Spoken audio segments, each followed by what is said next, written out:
प्यारे बच्चों, आज की इस वीडियो में हम सरलीकरण यानी कि सिंप्लीफिकेशन करना सीखेंगे।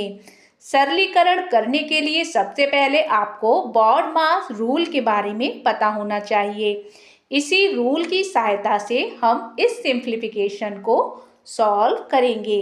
आपको क्वेश्चन स्क्रीन पर दिखाई दे रहा है, तो चलिए सबसे पहले समझते हैं बॉड मास रूल को। रूल्स के अनुसार हम सबसे पहले ब्रैकेट्स को हल करेंगे। क्वेश्चन में तीनों तरह के ब्रैकेट्स दिए गए हैं, बड़ा ब्रैकेट, मंझला ब्रैकेट और छोटा ब्रैकेट। देखिए बच्चों, सबसे पहले हम सॉल्व करेंगे छोटे ब्रैकेट को, छोटे ब्रैकेट के बाद मंझले ब्रैकेट को और फिर उसके बाद में बड़े ब्रैकेट को। तो चलिए सबसे पहले हम छोटे ब्रैकेट को सॉल्व करते हैं। छोटे ब्रैकेट से पहले जितना भी ये लिखा हुआ है इसको हम ऐसे ही उतार लेते हैं। 14 प्लस बड़ा ब्रैकेट 16 माइनस मंझला ब्रैकेट 5 प्लस, इसको हम यहाँ तक उतार लेते हैं। अब सॉल्व करते हैं छोटे ब्रैकेट को। छोटे ब्रैकेट के अंदर लिखा हुआ है 10 माइनस 3। 10 में से हम 3 को घटाएंगे तो नीचे आएगा 7। देखिए बच्चों, ये छोटा ब्रैकेट सॉल्व हो गया। मंझला ब्रैकेट और बड़ा ब्रैकेट लगाकर इसको क्लोज कर देते हैं। अब हम सॉल्व करेंगे मंझले ब्रैकेट को।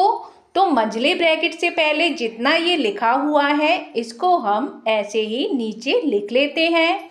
14 प्लस बड़ा ब्रैकेट 16 माइनस, देखिए बच्चों, मंझले ब्रैकेट के अंदर लिखा हुआ है 5 प्लस 7, तो इसको जोड़ते हैं। 5 और 7 हो गए 12। 12 को नीचे लिखते हैं। मंझला ब्रैकेट हो गया है सॉल्व। बड़े ब्रैकेट को लगाकर क्लोज कर देते हैं। अब हमने छोटा ब्रैकेट और मंझला ब्रैकेट सॉल्व कर लिया है। अब हमें सॉल्व करना है बड़े ब्रैकेट को। तो बड़े ब्रैकेट से पहले जो ये लिखा हुआ है 14 प्लस, इसको हम ऐसे ही नीचे उतार लेते हैं। अब इसके बाद में जो ये बड़े ब्रैकेट के अंदर लिखा हुआ है 16 माइनस 12, तो इसको हम घटाते हैं। 16 में से 12 को घटाएंगे तो नीचे आता है 4। अब हमने बड़े ब्रैकेट को भी सॉल्व कर लिया है। तीनों ब्रैकेट सॉल्व हो गए हैं। अब नीचे लिखा हुआ है 14 प्लस 4, इसको हम जोड़ते हैं। 14 और 4 हो गए 18। ये जो बच्चों 18 आया ना, यही है इस क्वेश्चन का फाइनल आंसर। आशा करती हूँ कि आपको मेरा ये सिंप्लीफिकेशन समझाने का तरीका समझ में आया होगा।